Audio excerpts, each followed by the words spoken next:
Let's do this. The Cult of Hockey podcast, faithful and for the faithful. I'm David Staples of the Edmonton Journal, and I'm here tonight with Bruce McCurdy. Hey, Bruce, how you doing? Hey, David. I'm a little disgruntled tonight. How about yourself? Well, you know, I'm an Oilers fan, but I'm not 25 anymore, and I don't live and I don't live and die with the team Hmm. the way I might have at earlier times in my life. It's gonna unfold as it unfolds, Bruce, and we'll see how this goes. It's a beautiful day today. Got outside, so Mm. Last beautiful day of the year, my weather friend Morgan Laidler warns on Twitter. He says this might be the last day of the entire year where the temperature gets into double digits. it probably is the case. And so we went on a bike ride today through the River Valley, and that was that Uh-huh. was gorgeous. So you Good know, stuff. keep things in perspective here. That Yeah. was a tough loss. That was a really tough loss for the Edmonton Oilers. They lost 3-2 in overtime to the Winnipeg Jets. They now have one win and four losses to start the year. And worst of all, Connor McDavid didn't play the end of the third period or overtime due to some kind of injury. What did Jay Woodcroft say, Bruce, in the post-game interview that you heard? He said he hadn't gone back yet, so he didn't have any idea, and that the team would provide some kind of an update tomorrow. He stayed on the bench, of course, McDavid. So Yeah. something Yeah. was it didn't seem. Who knows what was going on?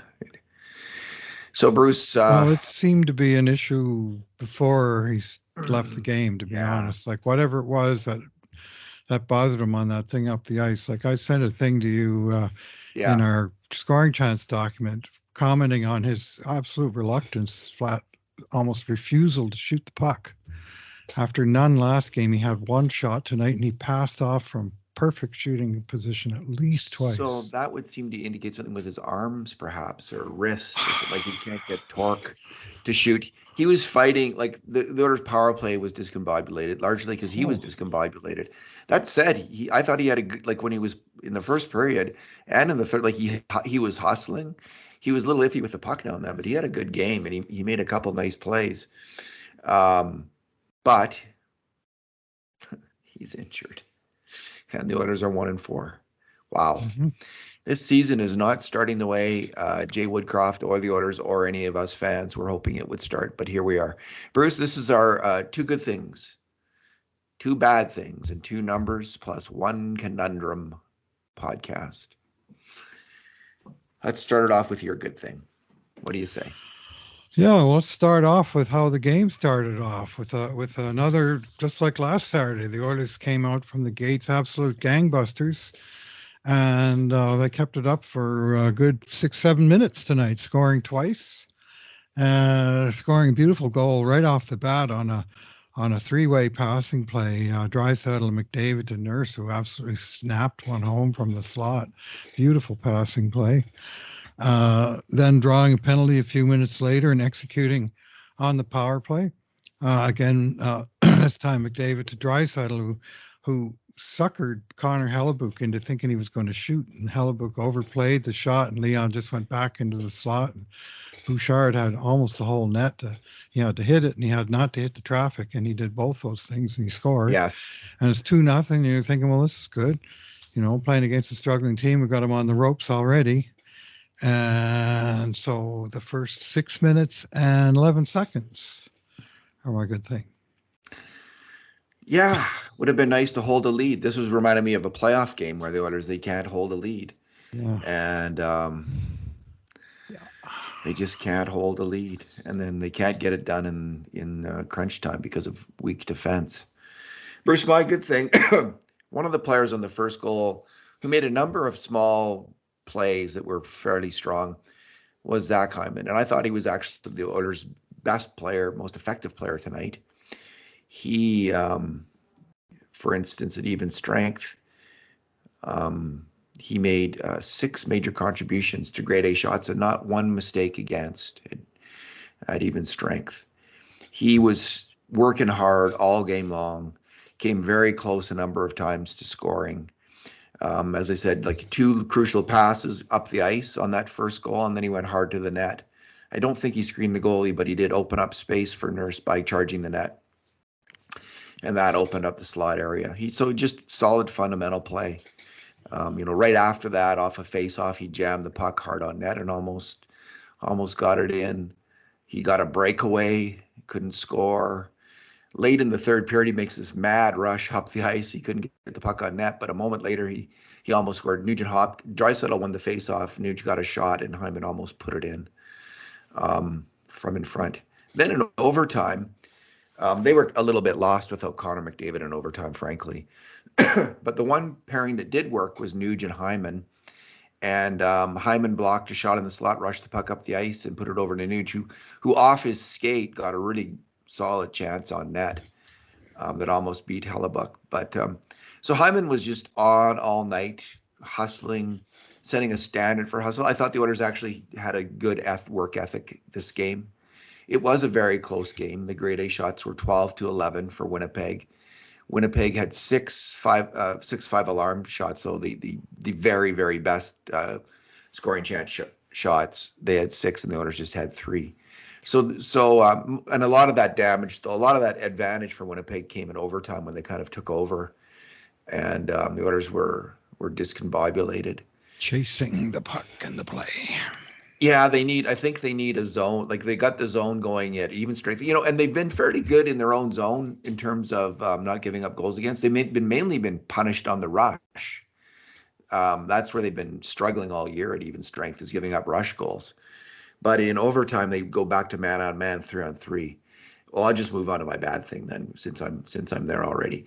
My bad thing is the overtime goal against, and it was Oilers man-to-man defense, and it was just a total replay of the Vegas series, where Winnipeg starts moving the players around, and as other teams know, all you have to do against the Oilers when they're playing a man-on-man is put the puck at the net, and you will beat them to the net, because the Oilers' defensive players they don't bear down and they don't hustle hard enough, and they will leave an open shot in front of the net, which is exactly what Leon Draisaitl did again in Vegas in Game 6, and it's exactly what he did tonight against Winnipeg, where Mark Scheifele got in behind him and tipped in the winning goal. And I'm not saying it's an easy thing to cover Jonathan Marchessault or Mark Scheifele in the NHL as they're moving around, but it is the job. And helps if you're moving yourself. It helps if you're moving your feet and you're aware and you're playing for it and you're looking for it and you're thinking defense and all those things. And the others just, I'm glad they're playing. Like, they need to play the zone, because that's an exhibit A of why they can't play man to man. They just have too many players who lose concentration, lose focus, and goals are scored against. It was a really tough play and a defensive breakdown and frustrating. That's all I've got to say about it. What's your bad thing, Bruce? Yeah, well, it's got to be the game tying goal, David. Yeah. And I have to say that Edmonton's power play was miserable tonight. They scored that nice early goal, and then the second power play, they had a little bit going on, and then late in the second period, they killed 3. They had a 2-1 lead. They got 2 power plays in the last 5 minutes of the second period. Both times they got outshot on the power play, 0-4 to 1 against, with a dangerous shot for Winnipeg, and the second one was an actual goal, where they had the second unit, the unit that never scored 1 power play goal all of last year. Well, you'd like to think the one thing they're going to do is not give one up. Well, I guess not. And I mean, it was a strange play. Like, maybe Nurse was a little slow going back to the puck, but Stuart Skinner just absolutely lost his mind and decided he's got to go out and try and poke check the puck that's loose in the face-off circle. It's a 2-on-2. The puck's at a wide angle. Winnipeg's got plumbers on the ice. I mean, who was it who scored? Nemesnikov from Iafolo. I mean, that's not exactly their top snipers. But when you got no goalie, it makes it a hell of a lot easier for the other guys to put the puck in the net, and that's what happened. And we wound up with Skinner trying to play defense and Nurse trying to play goal, and neither one of them looked very good at trying to do the other guy's job. But to me, the primary blame there absolutely lands on Stu Skinner. What are you doing, man? Yeah, like when I was first abandon your net, you got to be sure, and if you're not sure, you stay where you are. Yeah, Don't do it. because I Don't think do it. Nurse, when you're watching it and you're watching just focused on Nurse, you see he's kind of slow coming back. But I think he's slow coming back because he sees Skinner go to play the puck, and he's thinking, okay, I got to be a passing outlet for Skinner then. And so instead of hustling, Nurse would have won that race to the puck, I think. But he slowed down, and then Mhm. Skinner blows it, and then the puck goes behind the net, and he's got to protect the pass out, and he's not able to get over to make the stop. In some ways, Nurse isn't that culpable at all. It's just really all on Skinner. And Darnell might have made a heroic play to stop it, and would have been nice if he did.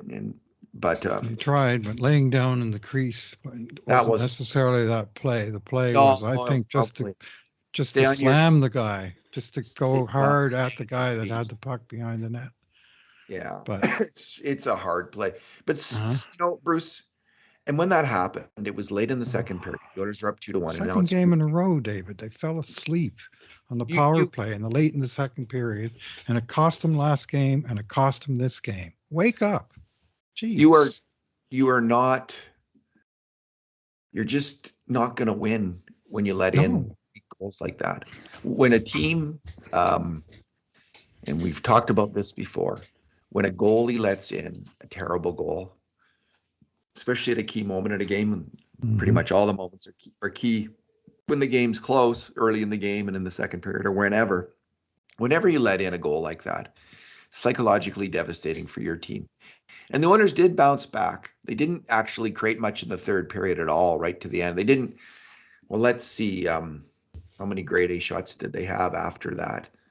After that gaff, the Oilers had one grade A.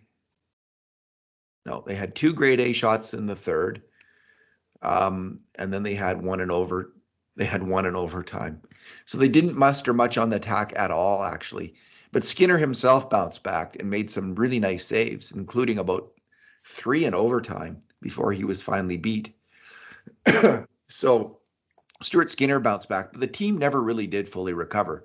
Part of that was McDavid being hurt, but I just think it's also just takes the life out of a team for a goalie to make a mistake like that. And it's that's tough. Like it's tough for the goalie. It's a lot of pressure, but that's the life of the goalie. That's what it is. That's the position. And you make a mistake you give up a terrible goal, and your team's sunk almost always. Very rarely does a team recover from that. It happens now and then, but not that much.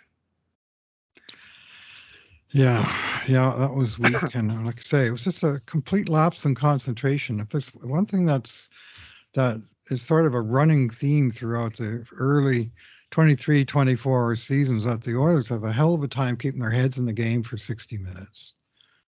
And I know that's hard at any time, but geez, I mean, just glaring mistakes or lengthy spells where they're doing nothing, like basically tonight's second period, where they had 5 shots after having 19 in the first. Anyway, uh, we haven't seen anything remotely close to 3 strong periods, I think, from the Oilers in a game. So All right, Bruce. not happy tonight. What's Not happy what's tonight, your David. number? What's That's your one that cut number? away. Well, I'm going to go with Ryan McLeod's stat line from this game. Ouch. No points, which adds to his season total, which is also no points through 5 games. -1, so he's now -2 on the season. No, he's He did minus have two. he did have a shot in this game, so that's good. Now he's up to 3.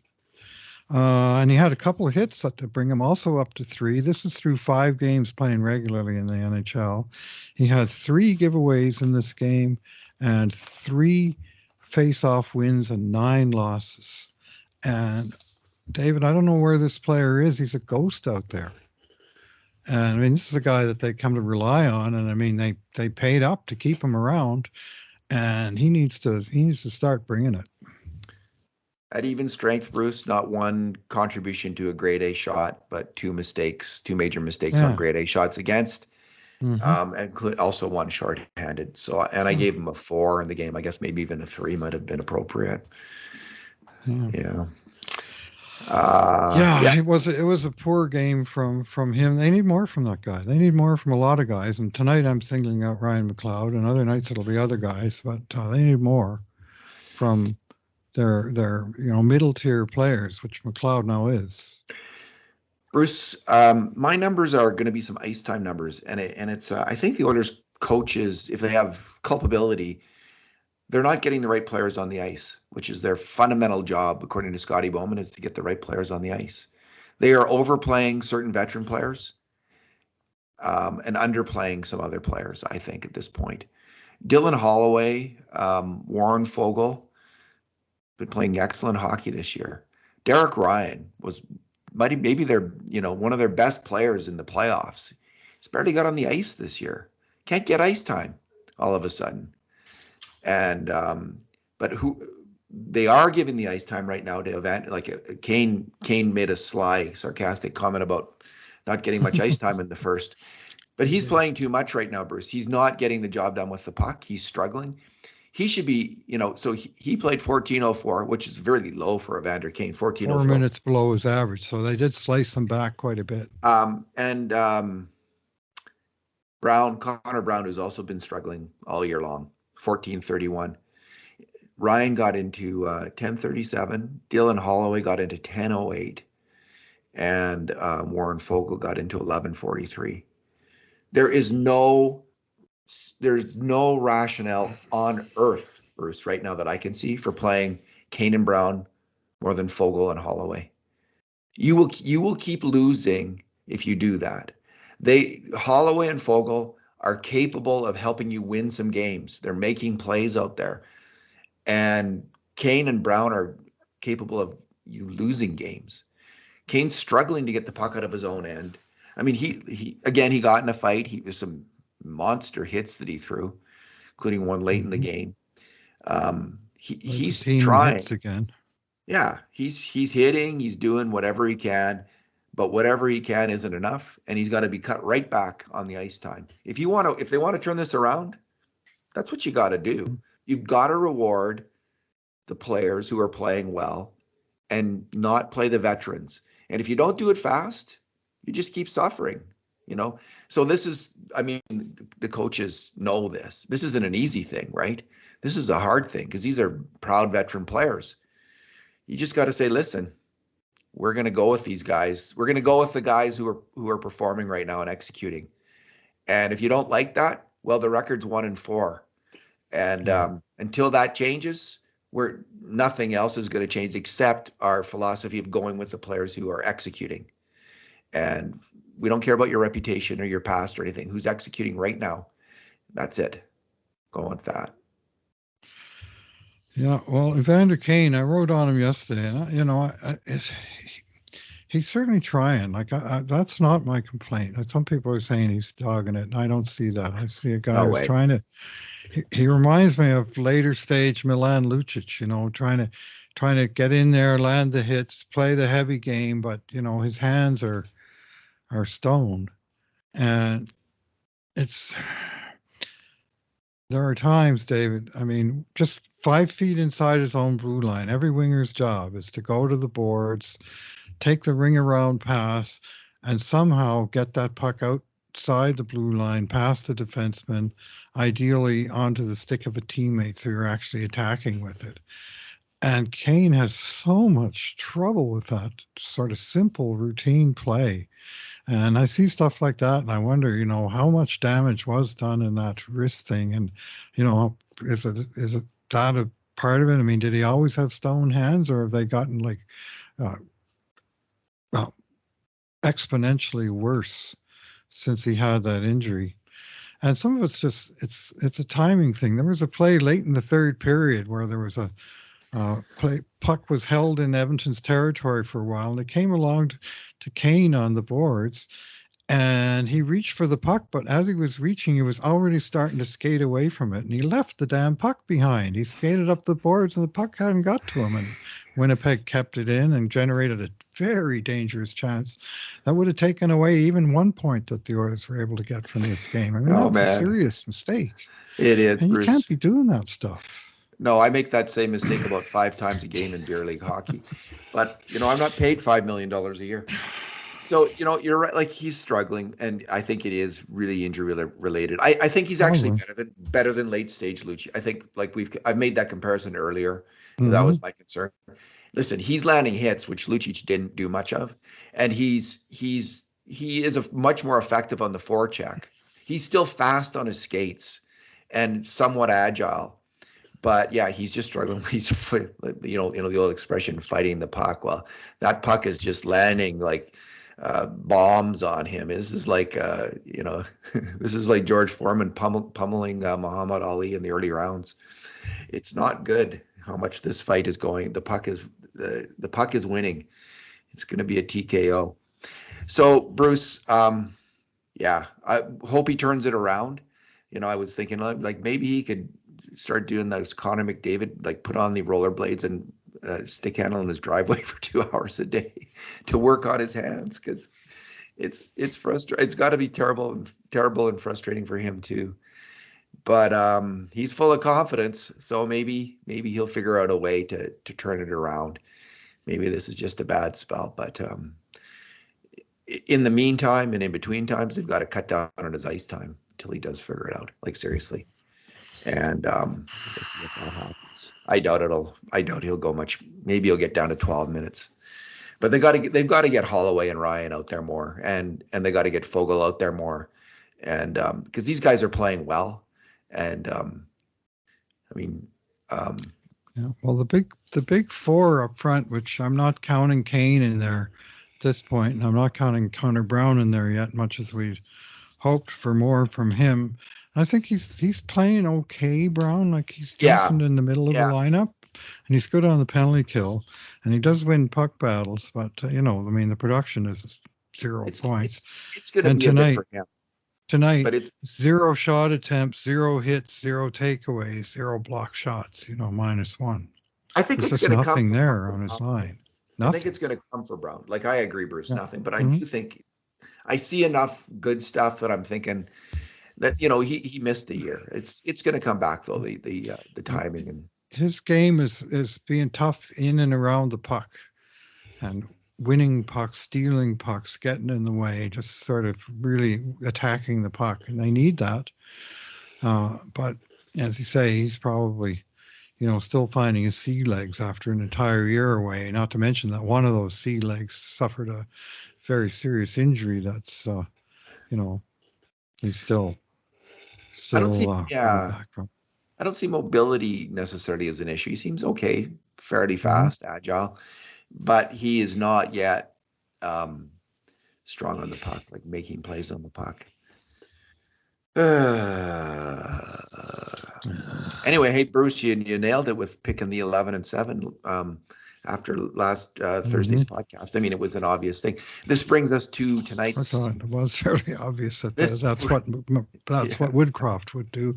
Wouldn't be obvious to a lot of teams, but Jay Woodcroft's had that arrow in his quiver since day one. this brings us to tonight's conundrum. They've changed their defensive pairings. They've changed their lines. They've changed their goalies. They've changed their defensive systems. They've changed from 12 forwards and 6 defensemen to an 11-7. There's been a lot of shaking up already. Shake and bake. I was just watching Talladega Nights. Um, but they are not.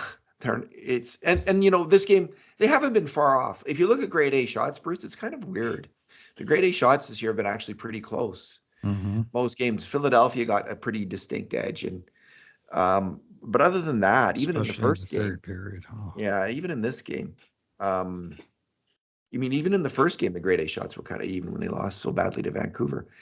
So it's not like they're getting blown out or they're absolutely terrible and rancid. They're getting their chances. They're just not getting the saves or they're getting the goals.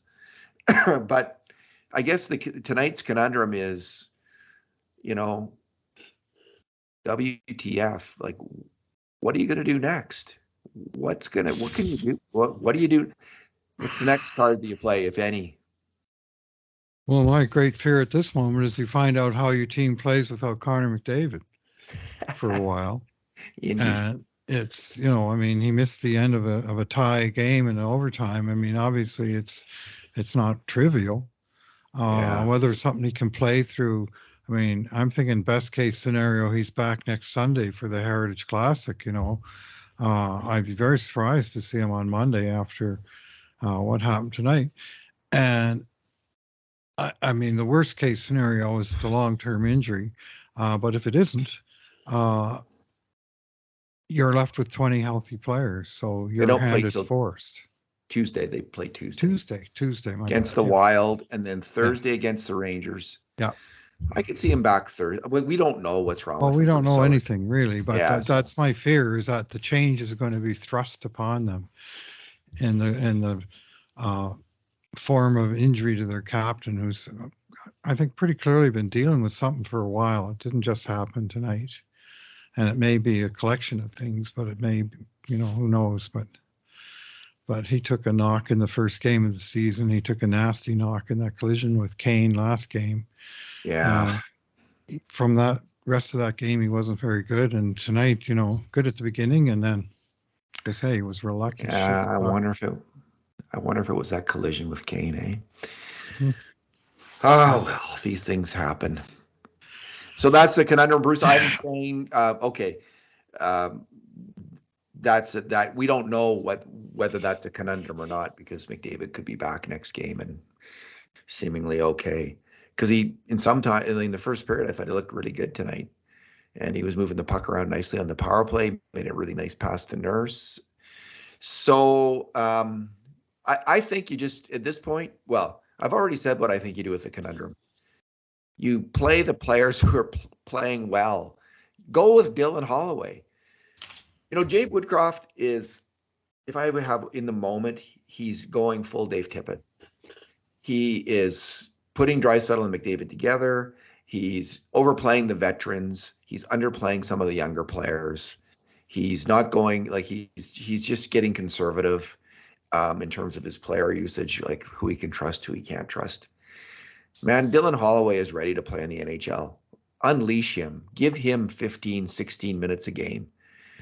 Warren Fogle, in this year, the 2023 calendar year, has been arguably with Zach Hyman. They've been the two best wingers on the team, I should say.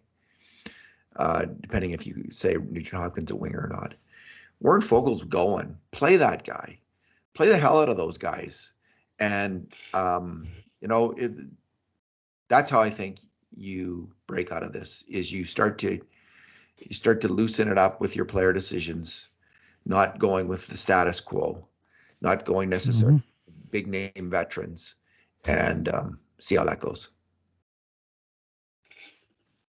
No, I mean, Dylan Holloway is certainly the popular favorite out there. People have got him on the second line, the first line, Hall of Fame. Like he's a mover and shaker out there. And I love the player, and I think he's going to be really good. I also saw a couple of rookie type mistakes tonight in the third period, where he was, on the wrong side of the puck when the puck wasn't in a very good place. And the coaches see that kind of stuff, I can assure you. But there's no real reason for him to be last on the team in ice time as he was tonight. And at that, he played. I mean, they did give him a minute 22 on the penalty kill unit. Like he got a decent chance on that unit, in part because it was the penalty killers themselves that kept going to the damn box.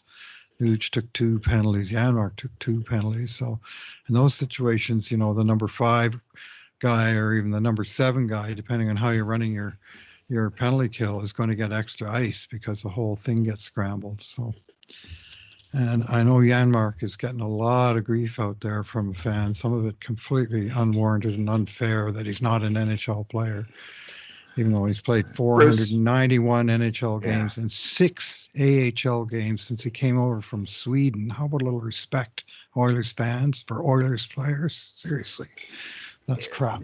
Anyway, that said, I understand the frustration. I mean, tonight he was 6th on the team of forwards with 15 minutes and 24 seconds of ice time, in addition to the 2 penalties.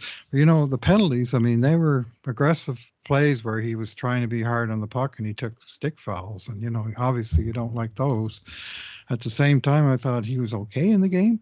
He wasn't a problem, and he was good on the penalty kill when he wasn't in the box, and okay at even strength, had a couple of shots, but somewhere in this lineup, you got to find guys that are going to score once in a damn while. We got way too many guys with nothing. Yeah, no points. Wasn't After this the 5 story? games, no points, 0, 0, and 0. This was the same story last year at the start of the year. Remember that? Where there was just no one scoring. Matthias Janmark this year has played at even strength. 47 minutes. We track major mistakes on grade A shots against, Bruce. Mm-hmm. So far, we have found that he's not made one. So people, I'm going to suggest people who are critical of him aren't watching, or just don't watch defensive hockey that closely. And maybe they go on some stats that they think tell them about defensive hockey.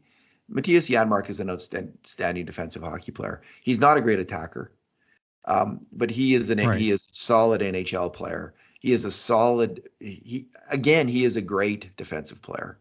He's not just good; he's great. And he's not going to score a lot of points, but at even strength, he seems to get 20 or 30 a year, which isn't terrible. 25 a year, and that's all in sort of grunt minutes. Yeah. He's not playing first line. He's not playing power play. He's not getting a lot of offensive zone. He's getting defensive assignments, penalty kill, and a lot of time in the game where, frankly, the job of some of those depth lines is just play good shifts and don't get scored on. And he still scores 25 points a year, but this year he's got 0. He's on the same boat with way too many other guys. Yeah, part of it is a lot of these guys haven't played that much. Janmark has played, but like guys like Ryan, as I say, are hardly getting on the ice, and I don't know. Yeah. They ran a thing in the game tonight showing all the guys that had 0 points through 5 games, and among the forwards, that is 5 guys: Dylan Holloway, Ryan McLeod, Derek Bryan, Matthias Janmark, Connor Brown. Basically, your bottom 6. Adam Ernie has 0 points in 3 games, and the other game they went with 7 defensemen. And then in your top 6, well, Evander Kane has 1 point and -6 through 5 games. And, and then you've got Draisaitl 9, McDavid 8, Nugent Hopkins 6, Hyman 6, and they're doing all of the scoring, basically all of it. Not good. Not good. Forwards. Yeah, good day to stay off social media tomorrow probably, and not worry about it. Although it's going to be a cold day tomorrow, but anyway. All right, Bruce. Well, let's. I think we've done an adequate. Apologies for being agitated. The McDavid injury has really got me discombobulated. There you go. So I mean, that's not good at all, and hopefully it's minor. But until we know that, I'm going to be agitated. All right. And all you listeners, thanks for listening.